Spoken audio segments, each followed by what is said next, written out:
This is the CBS Evening News. Dan Rattle reporting. Good evening. 30,000 plus and still counting. The flood of refugees from East Germany to the West shows no sign of letting up. The communists had hoped to end the crisis and their embarrassment by permitting a mass departure over the weekend. But today, it was clear that hasn't worked. Today, thousands more East Germans were fanning out through Eastern Europe to Poland, Hungary, and to East Germany's hardline ally, Czechoslovakia, looking for a way west. Yesterday in Prague, a dramatic moment. Under an agreement brokered by the Soviet Union, more than 5,000 East Germans were allowed to leave the West German embassy where they had taken refuge. The road to freedom backtracked through East Germany. They left Prague and picked up more last-minute refugees at Dresden and Karl-Marxstadt en route to the border town of Hof.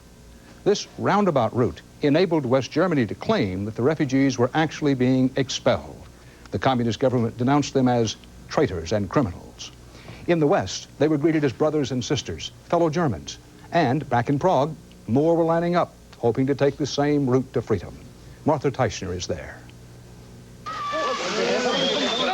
In Prague, an end to the tenuous restraint that until now prevented violence outside the West German embassy.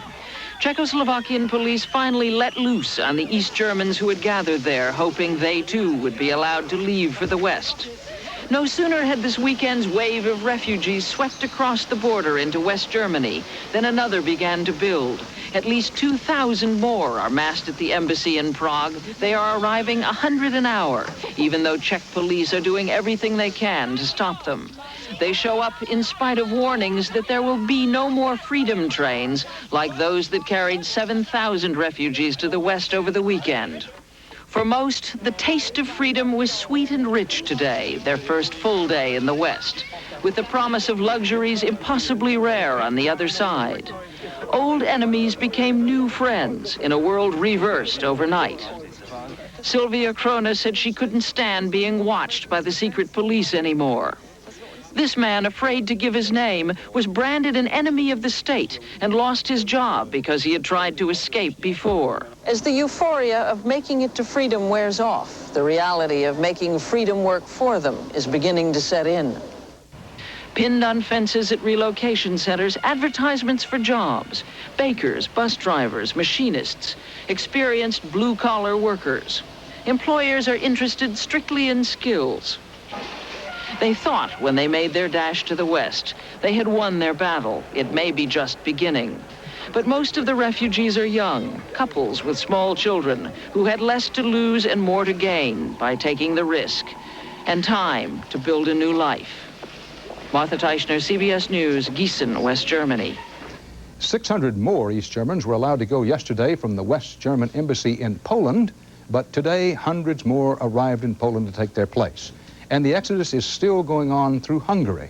Another 600 East Germans crossed over in 24 hours, bringing the total to more than 25,000 since Hungary first opened its border 3 weeks ago. But the great magnet for East Germans now is the most unlikely one. Czechoslovakia, one of the most repressive communist regimes in Eastern Europe. Our chief European correspondent Tom Fenton went to the capital of Prague for this report. With turmoil all around it in Eastern Europe, Czechoslovakia looks like the calm before the storm. It's a deceptive calm, monitored by omnipresent police cameras. The population is watched on the streets and even in the cafes. On Wenceslas Square, a camera is aimed at the spot where a student named Jan Polak set fire to himself to protest the Warsaw Pact invasion of his country.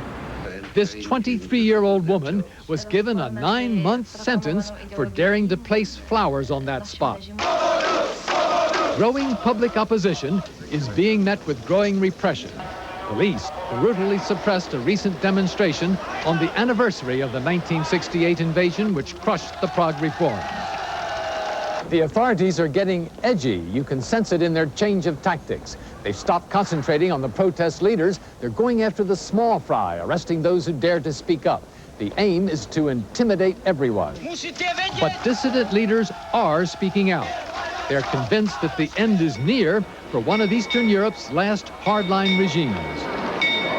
Playwright Václav Havel, Czechoslovakia's most famous dissident, is constantly harassed and frequently imprisoned. His plays are banned in his own country.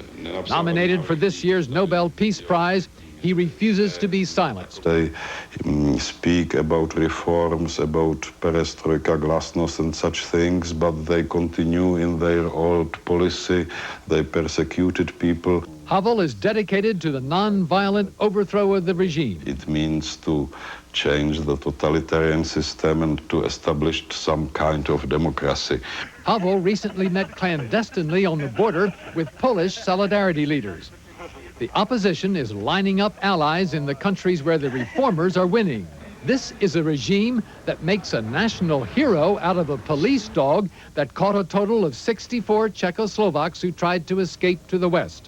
The dog is stuffed and on display in a museum that also displays CBS film seized in the 1968 invasion. But the days of hardline Stalinism seem numbered. The government's own planners say the country's industry is outdated. The economy is running down. 20 years ago, the Soviets led the invasion that installed the hardliners in Prague. It's an ironic twist of fate that the people of Czechoslovakia are now looking to the Soviet Union and Gorbachev to help rid their country of those same communists. Tom Fenton, CBS News, Prague. Playwright Havel today was named the winner of the 1989 Olof Palme Prize for his struggle for human rights. The $15,000 prize commemorates the Swedish Prime Minister who was assassinated in 1986. Now, inside the Soviet Union itself, Mikhail Gorbachev may be starting to take a harder line on domestic turmoil within his country. Today, Gorbachev asked the legislature to ban all strikes for 15 months. A Kremlin aide said strikes cost the Soviet economy more than $6 billion this summer alone. Hoping that his army will back him, Gorbachev also called for imposing a form of martial law on the railroads in Armenia and Azerbaijan, where rail blockades have cut off food and fuel. Still to come on tonight's CBS Evening News, correspondents Susan Spencer and Bruce Morton on embattled Chinese students.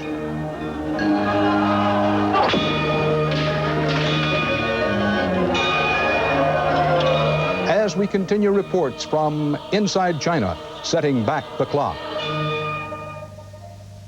A showdown vote in the House of Representatives tomorrow on the government's catastrophic health care insurance program. That insurance is supposed to cover 33 million senior citizens in this country. A vote in Washington tomorrow could mark the beginning of the end of the program just a year after it became law. Many American senior citizens now say they don't want to pay for that coverage. CBS News correspondent Bob Schieffer reports on catastrophic illness insurance and the clout of the older Americans' lobby. To Lina Mae Maddox of Seagoville, Texas, discovering that the new government program to provide catastrophic health care for the elderly was going to cost her another $800 in taxes was well like finding crabgrass in the garden. After scrimping and saving so that she could pay for her own health insurance, she says it's outrageous that the government now wants her to pick up the hospital tab for those who didn't. They're taking our money, confiscating it, and taking it from us after we worked so hard simply because we worked hard and saved. Seniors weren't talking that way last year, perhaps overlooking that the new program also included a new tax on many of the elderly, some of whom will now owe as much as $800 extra. The programs that have been put out there have been based primarily on the fact that somebody else will pay for them. And now we are under the constraints of Gramm-Rudman, and it isn't as easy to get somebody else to pay for it. Apparently, lobbying groups for the elderly have turned around to Congress that once overwhelmingly supported catastrophic health insurance to meet the needs of people such as Helen and Avery Nelson of Boston, sick and overburdened by medical bills. All my medicines I have to have every day. But some days I have to cut it short because I don't have enough money to pay for them. Even so, opposition to catastrophic is so fierce it's now endangering other health programs. The implication for long-term care, which is arguably 10 times more expensive than catastrophic, is that it won't be financed through senior participation, which in my opinion means it won't be enacted in the next 4 or 5 years. So the outlook now is that the entire catastrophic program will be repealed when it comes to a vote tomorrow in the House and later this week in the Senate. It's still a concept that has wide bipartisan support, but no one wants to pay for it. Bob Schieffer, CBS News, Capitol Hill. With his fraud trial in federal court nearing an end, PTL founder Jim Bakker today came to the heart of his defense. He professed ignorance of major money matters, said he just didn't know about them, and he blamed his troubles on another television evangelist. Correspondent Bruce Hall is covering the trial. His followers are cheering him on, but Jim Bakker's memory failed him on the witness stand today. Government prosecutors grilled Bakker about more than $3 million in bonuses given to him between 1984 and 1987. Prosecutor Deborah Smith, do you remember receiving a $500,000 bonus on November 3rd, 1986? Bakker, no, I don't ever remember receiving a bonus of $500,000. Smith, do you recall another $100,000 bonus 6 weeks later? Bakker, no, I don't. Later, his attorney, George Davis, asked Bakker to explain his salary and bonuses. The television evangelist responded, I raised $425 million for the Lord. I took less than 1% of the total income of the ministry. Bakker repeatedly contradicted the testimony of the 6 other members of the PTL board of directors, saying they knew the financial woes the ministry was in, but still insisted on giving him millions in bonuses. Bakker said the real conspiracy at PTL occurred when Jerry Falwell and his associates threatened the board of directors, forced them to resign, and took over PTL for their own selfish gain. Oh, the sun is shining. This afternoon, the defense rested after calling 75 witnesses. Judge Robert Potter told the jurors he hopes to turn the case over to them Wednesday to decide the fate of Jim Bakker on 24 counts of fraud and conspiracy. Bruce Hall, CBS News, Charlotte. An apparent end today to years of stagnation and stalemate in Congress and sometimes opposition in the White House over updating the Clean Air Act of 1977.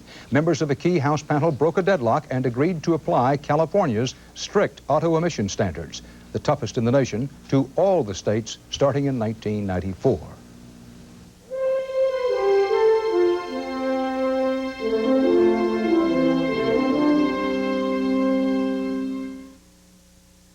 First Monday in October, the U.S. Supreme Court returned from summer recess today and got down to cases. CBS News law correspondent Rita Braver reports the justices heard arguments in a case from Yonkers, New York, that could have major impact on the fight against segregated housing. You have continued at the Supreme Court today, a reprise of last year's conflict over desegregation in Yonkers. What do we want? Justice! What do we want? Justice! Obey the Constitution! Let's tell this judge to go to hell.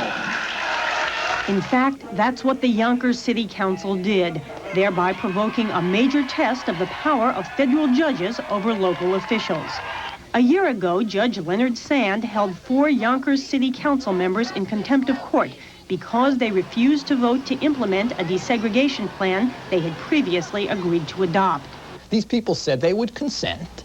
It then got politically hot, and they then said, goodbye, Judge, drop dead. Ruling on the suit by the Justice Department and the NAACP, the judge had found that the city of Yonkers deliberately tried to keep blacks from living on the east side of town. The desegregation agreement called for about 1,000 units of low and moderate income housing to be built on the east side, enraging many white residents. And then all of a sudden, one morning, they woke up and the vacant lot across the street was going to contain 40 units of low-income housing. It certainly destroyed their property values. But when the city council refused to implement the plan, the judge began fining the city and the individual councilmen. When the fines grew over $800,000 against the city and $3,500 against the councilmen, the council finally capitulated. I changed my vote to save the city the fate of bankruptcy. The U.S. Supreme Court upheld the fines against the city, but agreed to consider whether the district court judge really had the power to force individual council members to vote in a particular way. This idea of federal judges becoming God and doing whatever they feel like has to be addressed in the future in this country. I felt my First Amendment rights were being violated. In the Supreme Court today, that's what the city council member's attorney argued. But Solicitor General Kenneth Starr, representing the Justice Department, insisted that the judge was correctly using his power to force the councilmen to uphold their obligations and obey the law. To allow them to say no to what they had promised to do before would have given them an opportunity basically to thumb their nose at the federal government. There's heightened interest in this case because it follows last session's string of Supreme Court decisions limiting civil rights enforcement. The question now, whether the Yonkers case will bring new restrictions on the judge's power to end segregation. Rita Braver, CBS News, Yonkers.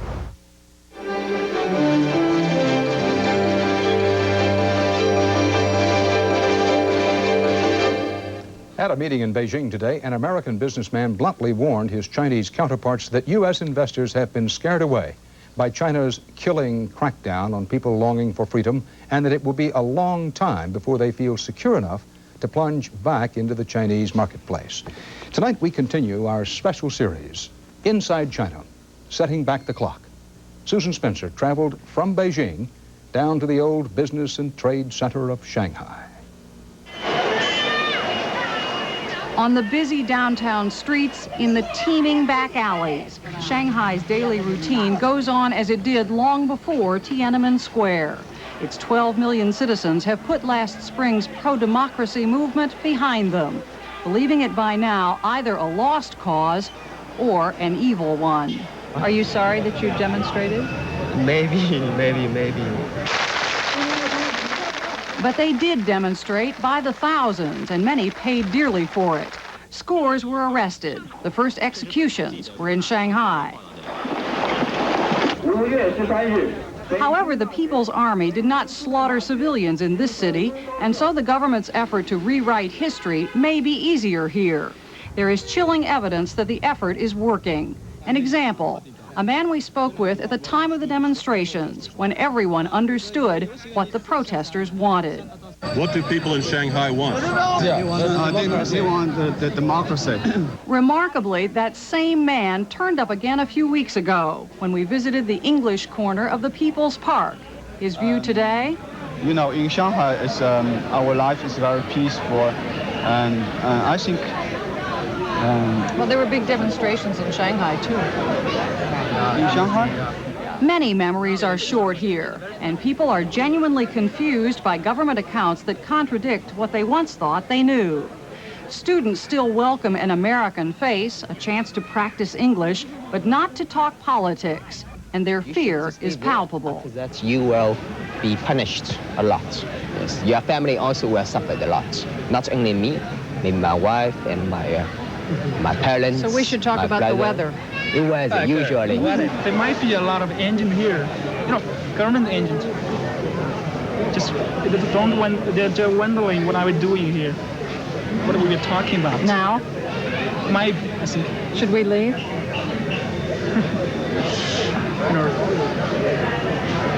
Yeah? Think so? Although students were at the forefront of the movement, sources in Shanghai say the crackdown here hit intellectuals and journalists the hardest. The World Economic Herald, shut down in spring for its support of democracy, still isn't publishing. Instead, its reporters spend 6 days a week in re-education sessions to, as one source put it, cleanse their minds. Students have had to endure at least a week of that, too. On the Shanghai campuses, there appears to be no shred of the pro-democracy movement left. Last spring, they were discussing it all the time. And now? And now they don't discuss it at all. It isn't just students who hold back. In the crowded neighborhoods, people may not know what really happened in Beijing, but they know enough not to talk about it. Gossip instead is about reports that the authorities now are harassing small shopkeepers, the entrepreneurs, and about the big new anti-corruption drive. Ironically, this once was a student demand. Today, it's the government's cause. They're doing very well in cracking down on corruption, she says, but it's a very long road to ending corruption in China. It may be an even longer road to real political change. Disheartening now to talk with people who once thought change was possible. I have sympathy for them at that time, but right here, right now, I don't have it. Given the current atmosphere, it's hard to imagine that the pro-democracy movement ever could rise again. But it's just as hard to imagine that it will not. Susan Spencer, CBS News, Shanghai. It's been almost 4 months since the massacre, and that's what it was, the massacre in and around Tiananmen Square. And as we've seen, The dictators in Beijing are trying desperately and using executions and fear to set back the clock, to try to make the world believe that nothing like that ever really happened. But the evidence abounds, proving them wrong. Correspondent Bruce Morton reports tonight on a letter from China, a note from the underground.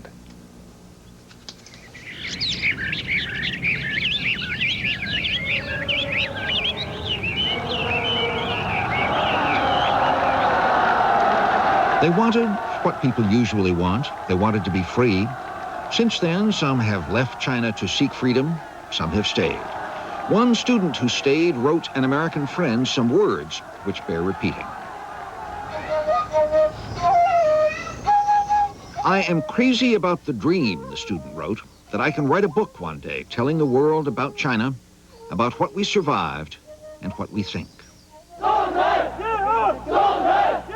The student had been one of the demonstrators in the square. I'll be more careful, the student wrote now, but I won't stop. I was a demonstrator. I told people through the radio we'd fight tooth and nail for a better life. A better life. A real life. I know what it would cost me. I may be misunderstood. I may be smashed. I may be in jail before I reach that goal. But I won't live like a puppet. When I started, I knew there was no way back. I won't give up.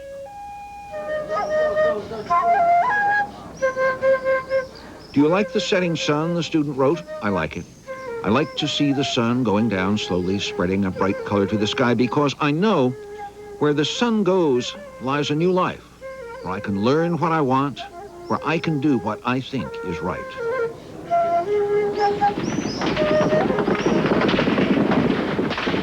I'm tough, the student wrote. I seldom cried. But the day after the massacre, I cried, not only because they killed so many people, but because they killed the hope for China. What can I do here? I can do many things, but nobody would let me.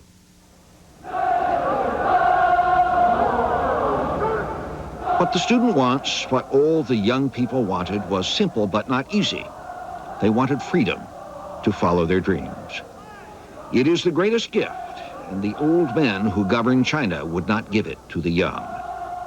The young must hide their hearts now and watch their dreams grow smaller.